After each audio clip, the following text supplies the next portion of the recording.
De compra. Acabo el video mostrando el día a día. El día a día del Fofo y la Nati. Piensan que es fácil. Mira, ¿y qué es? Tiene que ser amigo del carnicero. Amigo de la cajera para que te lo pase rápido. ¿Qué más? Amigo del verdulero. Del verdulero. Responsable, ¿para qué? Para que no se dé limones podridos. Claro, olvídate. Seguí contando para que el... ¿Nadie tiene frutillas? ¿Quién tiene? La Nati. ¿Está? La suerte que viniste... Estamos preparando, afilando el hacha de tino. Estamos afilando el hacha. ¿Está?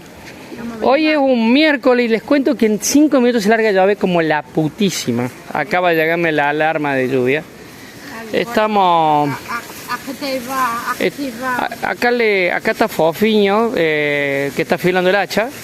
Y al mismo tiempo también está comprando un ventilador maravilloso para su nidito de amor, ¿no? Me han contado que... De amor con él, ¿no? De amor propio. Sí, bueno, pero me han contado que tiene... Que tiene una cueva ahí donde ella guarda el... No, bueno. Contame, ¿ya estás depilado?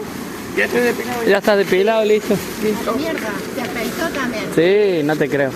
Mira. Bueno, terminemos con esto.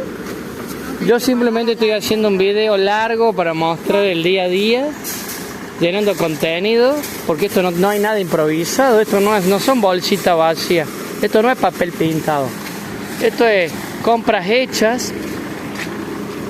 Estamos acá cargando todo.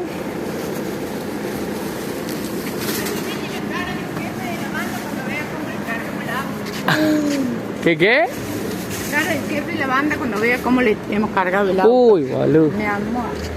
Agárrate, Catalina. Bueno, yo voy atrás ahora porque me dejan en casa. ¿Ah?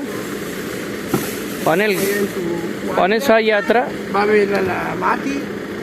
Me voy a tirar, me lava el culo, esas cosas. Vamos a